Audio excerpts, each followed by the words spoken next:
ನಮಸ್ಕಾರ ವೀಕ್ಷಕರೇ, ಇಟ್ಗೆ ಮತ್ತು ಯೂಟ್ಯೂಬ್ ಚಾನಲ್ಗೆ ಮತ್ತೊಮ್ಮೆ ನಿಮಗೆಲ್ಲ ಸ್ವಾಗತ. ನಾನು ನಿಮ್ಮ ಗೆಳೆಯ ಹೇಮಂತ್. ನೀವು ನೋಡ್ತಾ ಇದ್ದೀರಾ ಓಲಿ ನ್ಯೂಸ್. ರಾಜ್ಯದ ಸಿದ್ದರಾಮಯ್ಯ ನೇತೃತ್ವದ ಸರ್ಕಾರ ಅಸ್ತಿತ್ವಕ್ಕೆ ಬಂದ ದಿನದಿಂದನೂ ಕೂಡ ರಾಜ್ಯ ಸರ್ಕಾರದ ಒಂದು ಅಸ್ತಿತ್ವದ ಅವಧಿ ತುಂಬ ದಿನ ಇರೋದಿಲ್ಲ. ಈ ಸರ್ಕಾರ ಶೀಘ್ರದಲ್ಲಿಯೇ ಬಿದ್ದೋಗುತ್ತೆ ಅಂತಕ್ಕಂಥ ಮಾತನ್ನು ಪ್ರತಿಪಕ್ಷದ ಅನೇಕ ನಾಯಕರು ಆಡ್ತಾನೆ ಬಂದಿದ್ದಾರೆ. ರಾಜ್ಯದಲ್ಲಿ ಬಿಜೆಪಿ ಮತ್ತೊಮ್ಮೆ ಬೃಹತ್ ಪ್ರಮಾಣದ ಆಪರೇಷನ್ ಕಮಲವನ್ನು ಮಾಡುತ್ತೆ. ಆ ಮೂಲಕ ಕಾಂಗ್ರೆಸ್ನ ಸುಮಾರು 50ರಿಂದ 60 ಶಾಸಕರನ್ನು ಸೆಳೆಯೋದ್ರ ಮೂಲಕ ಕಾಂಗ್ರೆಸ್ನ ಸರ್ಕಾರವನ್ನು ಪತನಗೊಳಿಸಿ ಬಿಜೆಪಿ ಮತ್ತೊಮ್ಮೆ ರಾಜ್ಯದಲ್ಲಿ ಅಸ್ತಿತ್ವಕ್ಕೆ ಬರುತ್ತೆ ಅಂತಕ್ಕಂಥ ಮಾತುಗಳು ರಾಜ್ಯ ಸರ್ಕಾರದ ಬಗ್ಗೆ ಕೇಳ್ತಾನೆ ಬರ್ತಿದ್ವು. ಮೊನ್ನೆ ತಾನೇ ಗೋವಾದ ಮುಖ್ಯಮಂತ್ರಿಯಾಗಿರ್ತಕ್ಕಂಥ ಪ್ರಮೋದ್ ಸಾವಂತ್ ಅವರು ಕೂಡ ರಾಜ್ಯ ಸರ್ಕಾರ ಇನ್ನೇನು ಹೆಚ್ಚು ದಿನ ಇರೋದಿಲ್ಲ, ಈ ಕರ್ನಾಟಕದ ಸರ್ಕಾರ ಪತನವಾಗುತ್ತೆ, ಆ ಮೂಲಕ ರಾಜ್ಯದಲ್ಲಿ ಮತ್ತೊಮ್ಮೆ ಬಿಜೆಪಿಯ ಸರ್ಕಾರ ಅಸ್ತಿತ್ವಕ್ಕೆ ಬರುತ್ತೆ ಅಂತಕ್ಕಂಥ ಮಾತನ್ನು ಹೇಳಿ ಎಲ್ಲರ ಆಶ್ಚರ್ಯಕ್ಕೆ ಕಾರಣವಾಗಿದ್ದರು. ಹಾಗೇನೆ ಮಾಜಿ ಮುಖ್ಯಮಂತ್ರಿ ಬಸವರಾಜ ಬೊಮ್ಮಾಯಿ ಅವರು ಕೂಡ ಕೋಲಾರದಲ್ಲಿ ಮಾತನಾಡ್ತಾ ಲೋಕಸಭಾ ಚುನಾವಣೆಯ ನಂತರ ಕೇವಲ 1 ತಿಂಗಳಲ್ಲಿ ರಾಜ್ಯ ಸರ್ಕಾರ ಪತನವಾಗುತ್ತೆ, ಆ ಮೂಲಕ ರಾಜ್ಯದಲ್ಲಿ ಅತ್ಯಂತ ಕೆಟ್ಟ ಸರ್ಕಾರ ಇದೆ, ಆ ಸರ್ಕಾರವನ್ನು ನಾವು ಶೀಘ್ರದಲ್ಲಿಯೇ ಕೆಳಗಿಳಿಸಿ ಬಿಜೆಪಿ ನೇತೃತ್ವದ ಸರ್ಕಾರವನ್ನು ಅಸ್ತಿತ್ವಕ್ಕೆ ತರ್ತೀವಿ ಅಂತಕ್ಕಂಥ ಮಾತನ್ನು ಹೇಳಿದರು. ಇತ್ತೀಚೆಗೆ ಲೋಕಸಭಾ ಚುನಾವಣೆಯ ಕಾವು ಏರಿರ್ತಕ್ಕಂಥ ಈ ಸಂದರ್ಭದಲ್ಲಿಯೇ ಕರ್ನಾಟಕದಿಂದ ದೇಶದ ಮಾಜಿ ಪ್ರಧಾನಮಂತ್ರಿಗಳಾಗಿರ್ತಕ್ಕಂಥ ಎಚ್ ಡಿ ದೇವೇಗೌಡರು ಕೂಡ ಸರ್ಕಾರದ ಅಸ್ತಿತ್ವದ ಕುರಿತು ಒಂದು ಆಶ್ಚರ್ಯಕರ ಹೇಳಿಕೆಯನ್ನು ಕೊಟ್ಟಿದ್ದು, ಬಹುದಿನಗಳ ಕಾಲ ಈ ಸರ್ಕಾರ ಉಳಿಯೋದಿಲ್ಲ ಅಂತಕ್ಕಂಥ ಮಾತನ್ನು ಹೇಳಿದರು. ಇನ್ನು ಹಾಗೇನೆ ಕುಮಾರಸ್ವಾಮಿ ಇರ್ಬೋದು, ಜಗದೀಶ್ ಶೆಟ್ಟರ್ ಅವರು ಇರ್ಬೋದು, ಶೋಭಾ ಕರಂದ್ಲಾಜೆ ಅವರು ಇರ್ಬೋದು, ಹೀಗೆ ಅನೇಕ ಬಿಜೆಪಿ ಹಾಗೂ JDS ನಾಯಕರು ಸರ್ಕಾರ ಬಿದ್ದೋಗುತ್ತೆ, ಯಾವುದೇ ಕಾರಣಕ್ಕೂ 5 ವರ್ಷದ ಅವಧಿಯನ್ನು ಪೂರೈಸೋದಿಲ್ಲ, ಇನ್ನೇನು ಕೆಲವೇ ದಿನಗಳಲ್ಲಿ ರಾಜ್ಯದಲ್ಲಿ ಬಿಜೆಪಿ ಹಾಗೂ JDS ನೇತೃತ್ವದ ಮೈತ್ರಿ ಸರ್ಕಾರ ಅಸ್ತಿತ್ವಕ್ಕೆ ಬರುತ್ತೆ ಅಂತಕ್ಕಂಥ ಮಾತನ್ನು ಹೇಳ್ತಾ ಬರ್ತಿದ್ರು. ಆದರೆ ಈ ಮಾತು ಇವತ್ತರೆಗೂ ಕೂಡ ಯಾವುದೇ ರೀತಿಯ ಒಂದು ಚಾಲನೆಗೆ ಬಂದಿಲ್ಲ. ಸರ್ಕಾರ ಆರಾಮಾಗಿ ನಡೀತಾ ಇದೆ ಅಂತಕ್ಕಂಥ ಭಾವನೆ ರಾಜ್ಯದ ಮತದಾರರಲ್ಲಿ ಕಂಡು ಬರ್ತಾ ಇತ್ತು. ಆದರೆ ಇದೀಗ 2018ರ ಚುನಾವಣೆಯ ಸಮಯದಲ್ಲಿ ರಾಜ್ಯದಲ್ಲಿ ಅಸ್ತಿತ್ವದಲ್ಲಿದ್ದಂತಹ JDS ಕಾಂಗ್ರೆಸ್ ಮೈತ್ರಿಕೂಟದ ಸರ್ಕಾರದ ಪತನಕ್ಕೆ ಪ್ರಮುಖ ಕಾರಣರಾಗಿದ್ದಂತಹ ಆಗಿನ ಕಾಲದ ಸಿದ್ದರಾಮಯ್ಯ ಅತ್ಯಾಪ್ತರಾಗಿರ್ತಕ್ಕಂಥ ರಮೇಶ್ ಜಾರಕಿಹೊಳಿ ಅವರು ಇವತ್ತು ಬೆಳಗಾವಿಯ ಚುನಾವಣಾ ಪ್ರಚಾರದ ವೇಳೆ ಸರ್ಕಾರದ ಅಸ್ತಿತ್ವದ ಕುರಿತು ಬಹುದೊಡ್ಡ ಬಾಂಬನ್ನು ಹಾಕೋದ್ರ ಮೂಲಕ ತೀವ್ರ ಅಚ್ಚರಿಗೆ ಕಾರಣ ಆಗಿದ್ದಾರೆ. ಬನ್ನಿ ಸ್ನೇಹಿತರೆ, ಹಾಗಾದರೆ ರಮೇಶ್ ಜಾರಕಿಹೊಳಿ ಅವರು ಇವತ್ತು ಏನನ್ನ ಮಾತಾಡಿದರೆ, ಸರ್ಕಾರದ ಅಸ್ತಿತ್ವದ ಕುರಿತು ಅವ್ರು ಹೇಳಿರ್ತಕ್ಕಂಥ ಹೇಳಿಕೆ ಏನು ತಿಳ್ಕೊಂಡು ಬರೋಣ. ಅದಕ್ಕಿಂತ ಮುಂಚೆ ನೀವು ನನ್ನ ಇಟಿಗೆ ಮತ್ತು ಯೂಟ್ಯೂಬ್ ಚಾನಲ್ಗೆ ಸಬ್ಸ್ಕ್ರೈಬ್ ಮಾಡ್ಕೊಂಡಿಲ್ಲ ಅಂದರೆ ದಯವಿಟ್ಟು ಸಬ್ಸ್ಕ್ರೈಬ್ ಮಾಡಿಕೊಂಡು ಬೆಲ್ ಬಟನ್ನ ಕ್ಲಿಕ್ ಮಾಡಿ. ನಾನು ಕೊಡ್ತಕ್ಕಂಥ ಮಾಹಿತಿ ನಿಮ್ಗೆ ಇಷ್ಟ ಆಗಿದ್ರೆ ಈ ವಿಡಿಯೋಗೆ ಲೈಕ್ ಮಾಡಿ, ಶೇರ್ ಮಾಡಿ, ಕಮೆಂಟ್ ಮಾಡಿ. ಸಿದ್ದರಾಮಯ್ಯ ಸರ್ಕಾರದಲ್ಲಿ ಎಲ್ಲವೂ ಕೂಡ ಸರಿಯಾಗಿಲ್ಲ ಅಂತಕ್ಕಂಥ ಭಾವನೆ ಪದೇ ಪದೇ ಬರ್ತಾ ಇದೆ. ಸಿದ್ದರಾಮಯ್ಯ ಸರ್ಕಾರದಲ್ಲಿರ್ತಕ್ಕಂಥ ಕಾಂಗ್ರೆಸ್ನ ಪ್ರಮುಖ ಹಿರಿಯ ಶಾಸಕರೇ ಈಗಾಗಲೇ ಕಾಂಗ್ರೆಸ್ನ ವಿರುದ್ಧ ತಿರುಗಿ ಬಿದ್ದಿದ್ದು, ಸರ್ಕಾರದ ಗ್ಯಾರಂಟಿ ಯೋಜನೆಗಳ ಒಂದು ಅನುಷ್ಠಾನಕ್ಕೋಸ್ಕರವಾಗಿ ತಮ್ಮ ಕ್ಷೇತ್ರಗಳ ಅನುದಾನವನ್ನು ಕಡಿತಗೊಳಿಸಿದೆ.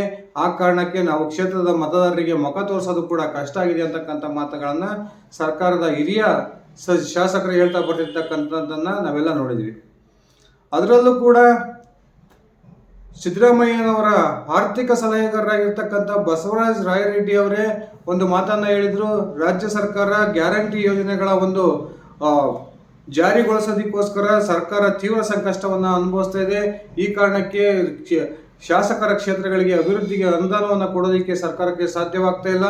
ಇದೇ ರೀತಿ ಮುಂದುವರೆದಂತೆ ಆದರೆ ತುಂಬ ಕಷ್ಟದ ದಿನಗಳು ಕಾಂಗ್ರೆಸ್ ಸರ್ಕಾರಕ್ಕೆ ಬರುತ್ತೆ ಅಂತಕ್ಕಂಥ ಮಾತನ್ನು ಬಸವರಾಜ ರಾಯರೆಡ್ಡಿ ಅವರೇ ಹೇಳಿದರು. ಹಾಗೆಯೇ ಸಿದ್ದರಾಮಯ್ಯ ಬಣದಲ್ಲಿ ಗುರುತಿಸಿಕೊಂಡಿರ್ತಕ್ಕಂಥ ಪ್ರಮುಖ ಅಹಿಂದ ಸಚಿವರೇ ತಮ್ಮ ಉಪಮುಖ್ಯಮಂತ್ರಿ ಸ್ಥಾನವನ್ನು ಬೇಡಿಕೆಯನ್ನು ಇಟ್ಟು ಸರ್ಕಾರದ ಅಸ್ತಿತ್ವಕ್ಕೆ ಕಂಟಕ ತರಬಹುದಾದಂತಹ ಬೆಳವಣಿಗೆಗಳು ಕೆಲವೇ ದಿನಗಳ ಹಿಂದೆ ನಡೆದಿದ್ವು. ಆದರೆ AICCಯ ಹೈಕಮಾಂಡ್, ಕಾಂಗ್ರೆಸ್ನ ಹೈಕಮಾಂಡ್ ಈ ಒಂದು ಉಪಮುಖ್ಯಮಂತ್ರಿ ಸ್ಥಾನದ ಬೇಡಿಕೆಯ ವಿಷಯಕ್ಕೆ ಮಧ್ಯಪ್ರವೇಶಿಸಿ ಲೋಕಸಭಾ ಚುನಾವಣೆಯವರೆಗೂ ಕೂಡ ಯಾರೂ ಕೂಡ ಈ ರೀತಿಯ ಒಂದು ಬೇಡಿಕೆಯನ್ನು ಮುಂದಿಡಬೇಡಿ, ನಮ್ಮ AICC ಸೂಕ್ತ ಸಮಯದಲ್ಲಿ ಸೂಕ್ತ ನಿರ್ಧಾರವನ್ನು ತೆಗೆದುಕೊಳ್ಳುತ್ತೆ ಅಂತಕ್ಕಂಥ ಮಾತನ್ನು ಹೇಳೋದ್ರ ಮೂಲಕ ಆ ಅಸಮಾಧಾನಿತ ಸಚಿವರನ್ನು ಸಮಾಧಾನಗೊಳಿಸಿತ್ತು. ಆದರೆ ಈಗಲೂ ಕೂಡ ಲೋಕಸಭಾ ಚುನಾವಣೆಯ ನಂತರ ನನ್ನನ್ನು KPCC ಅಧ್ಯಕ್ಷ ಅಥವಾ ರಾಜ್ಯದ ಉಪಮುಖ್ಯಮಂತ್ರಿ ಮಾಡದೆ ಹೋದರೆ ನಾನು ನನ್ನದೇ ಆದಂತಹ ರಾಜಕೀಯ ನಿರ್ಧಾರವನ್ನು ತೆಗೆದುಕೊಳ್ತೀನಿ ಅಂತಕ್ಕಂಥ ಮಾತನ್ನು ಕಾಂಗ್ರೆಸ್ ಸರ್ಕಾರದ ಪ್ರಭಾವಿ ಸಚಿವರಾಗಿರ್ತಕ್ಕಂಥ ಸತೀಶ್ ಜಾರಕಿಹೊಳಿ ಅವರು ಹೇಳಿದ್ದನ್ನು ನಾವೆಲ್ಲ ಗಮನಿಸಿದ್ದೀವಿ. ಇದೀಗ ಸರ್ಕಾರದ ಪತನದ ಕುರಿತು ಸತೀಶ್ ಜಾರಕಿಹೊಳಿ ಅವರ ಸಹೋದರ ರಮೇಶ್ ಜಾರಕಿಹೊಳಿ ಅವರು ಇವತ್ತು ಬೆಳಗಾವಿಯ ಒಂದು ಸಮಾವೇಶವೊಂದರಲ್ಲಿ ಬಹುದೊಡ್ಡ ಬಾಂಬನ್ನು ಸಿಡಿಸಿದ್ದಾರೆ. ಈ ರಮೇಶ್ ಜಾರಕಿಹೊಳಿ ಅವರು ಸಿಡಿಸಿರ್ತಕ್ಕಂಥ ಬಾಂಬ್ ಬಹುದೊಡ್ಡ ಚರ್ಚೆಗೆ ಗುರಿಯಾಗ್ತಾ ಇದೆ ಅಂತಕ್ಕಂಥ ಒಂದು ಮಾತುಗಳು ಕೇಳಿ ಬರ್ತಾ ಇದ್ದಾವೆ. ಹಾಗಾದರೆ ರಮೇಶ್ ಜಾರಕಿಹೊಳಿ ಅವರು ಸರ್ಕಾರದ ಅಸ್ತಿತ್ವ ಕುರಿತು ಏನು ಹೇಳಿದ್ರು ಅನ್ನೋದನ್ನು ನಾವು ನೋಡೋದಾದ್ರೆ, ಕಳೆದ ವಿಧಾನಸಭಾ ಚುನಾವಣೆಯಲ್ಲಿ ರಾಜ್ಯದ ಜನ ಗ್ಯಾರಂಟಿ ಒಂದು ಭರವಸೆಗಳಿಗೆ ಮನಸೋತು ಕಾಂಗ್ರೆಸ್ನ ಕೆಟ್ಟ ಸರ್ಕಾರವನ್ನು ರಾಜ್ಯದಲ್ಲಿ ಅಸ್ತಿತ್ವಕ್ಕೆ ತಂದಿದ್ದೀರಾ. ಈ ಸರ್ಕಾರ ಇನ್ನು ಹೆಚ್ಚು ದಿನ ಉಳಿಯೋದಿಲ್ಲ. ನಾವು ಈ ಸರ್ಕಾರವನ್ನು ಲೋಕಸಭಾ ಚುನಾವಣೆಯ ನಂತರ ಪತನಗೊಳಿಸ್ತೀವಿ ಅಂತಕ್ಕಂಥ ಮಾತನ್ನು ಓಪನ್ ಆಗಿ ಹೇಳಿದ್ದಾರೆ. ಬಿಜೆಪಿಯ ಅನೇಕ ನಾಯಕರು ಸರ್ಕಾರ ಬಿದ್ದೋಗುತ್ತೆ ಅಂತಕ್ಕಂಥ ಮಾತನ್ನು ಹೇಳಿದ್ರು ಸಹ ರಮೇಶ್ ಜಾರಕಿಹೊಳಿ ಅವರು ಇವತ್ತು ಆಡಿರ್ತಕ್ಕಂಥ ಮಾತು ವಿಶೇಷ ಅರ್ಥವನ್ನು ಕಲ್ಪಿಸ್ತಾ ಇದೆ. ಯಾಕೆಂದರೆ ಬಿಜೆಪಿಯ ನಾಯಕರು ಇದುವರೆಗೆ ಹೇಳ್ತಿದ್ದಂಥದ್ದು ಕಾಂಗ್ರೆಸ್ನ 135 ಶಾಸಕರಲ್ಲೇ ಬಹುದೊಡ್ಡ ಒಂದು ಗುಂಪು ಕಾಂಗ್ರೆಸ್ನ ವಿರುದ್ಧ ನಮ್ಮ ಬಿಜೆಪಿಯನ್ನು ಸೇರ್ಪಡೆಯಾಗುತ್ತೆ. ಆ ಮೂಲಕ ಕಾಂಗ್ರೆಸ್ನಲ್ಲಿರ್ತಕ್ಕಂಥ ಅಸಮಾಧಾನದ ಕಾರಣಕ್ಕೆ ಕಾಂಗ್ರೆಸ್ ಸರ್ಕಾರ ಪತನವಾಗುತ್ತೆ ಅಂತಕ್ಕಂಥ ಮಾತನ್ನು ಹೇಳಿದರು. ಆದರೆ ಇದೀಗ ರಮೇಶ್ ಜಾರಕಿಹೊಳಿ ಅವರು ನಾವೇ ಸರ್ಕಾರವನ್ನು ಬೀಳಿಸ್ತೀವಿ ಅಂತಕ್ಕಂಥ ಮಾತನ್ನು ಪ್ರಪ್ರಥಮ ಬಾರಿಗೆ ಬಿಜೆಪಿಯ ಪರವಾಗಿ ಹೇಳಿರ್ತಕ್ಕಂಥ ಪ್ರಮುಖ ನಾಯಕರಾಗಿದ್ದಾರೆ. ಈ ಕಾರಣಕ್ಕೆ ರಮೇಶ್ ಜಾರಕಿಹೊಳಿ ಅವರ ಮಾತು ಇದೀಗ ಬಹುದೊಡ್ಡ ಒಂದು ಚರ್ಚೆಗೆ ಗ್ರಾಸವಾಗ್ತಾ ಇದೆ. ಮುಂದುವರೆದು ರಮೇಶ್ ಜಾರಕಿಹೊಳಿ ಅವರು ಹೇಳ್ತಾರೆ, ಸರ್ಕಾರ ಕೊಟ್ಟಿರ್ತಕ್ಕಂಥ ಈ ಗ್ಯಾರಂಟಿಗಳು ಹೆಚ್ಚು ದಿನ ಇರೋದಿಲ್ಲ. ಲೋಕಸಭಾ ಚುನಾವಣೆಯ ನಂತರ ಬಸ್ ನಿಂತೋಗುತ್ತೆ, ಹಾಗೇನೆ ಕರೆಂಟ್ ಇರೋದಿಲ್ಲ, ಮತ್ತೆ ರಾಜ್ಯದಲ್ಲಿ ನಿಮಗೆ ಸ್ತ್ರೀಯರಿಗೆ ಕೊಡ್ತಿರ್ತಕ್ಕಂಥ 2,000 ಹಣ ಕೂಡ ಸರ್ಕಾರ ಕೊಡೋದಿಲ್ಲ ಅಂತಕ್ಕಂಥ ಮಾತನ್ನ ರಮೇಶ್ ಜಾರಕಿಹೊಳಿ ಅವರು ಹೇಳಿದ್ದಾರೆ. ಈ ಮೂಲಕ ಸರ್ಕಾರ ಸಂಪೂರ್ಣವಾಗಿ ಅಧಪತನಕ್ಕೆ ತಲುಪಿದೆ. ರಾಜ್ಯ ಸರ್ಕಾರ ಆರ್ಥಿಕ ದಿವಾಳಿಯನ್ನ ಅನುಭವಿಸ್ತಾ ಇದೆ ಅಂತಕ್ಕಂಥ ಮಾತನ್ನು ಹೇಳಿರ್ತಕ್ಕಂಥ ರಮೇಶ್ ಜಾರಕಿಹೊಳಿ ಅವರು ಚುನಾವಣೆಯ ನಂತರ ರಾಜ್ಯದ ಕಾಂಗ್ರೆಸ್ ಸರ್ಕಾರವನ್ನು ನಾವು ಇಳಿಸಿ ಆ ಮೂಲಕ ರಾಜ್ಯದಲ್ಲಿ ಮತ್ತೊಮ್ಮೆ ಬಿಜೆಪಿಯ ನೇತೃತ್ವದ ಸರ್ಕಾರವನ್ನು ತರೋದ್ರ ಮೂಲಕ ಡಬಲ್ ಇಂಜಿನ್ ಸರ್ಕಾರ ರಾಜ್ಯದಲ್ಲಿ ಶೀಘ್ರದಲ್ಲೇ ಬರುತ್ತೆ ಅಂತಕ್ಕಂಥ ಮಾತನ್ನು ಹೇಳೋದ್ರ ಮೂಲಕ ತೀವ್ರ ಅಚ್ಚರಿಗೆ ಕಾರಣ ಆಗಿದ್ದಾರೆ ಅಂದರೆ ತಪ್ಪಾಗೋದಿಲ್ಲ.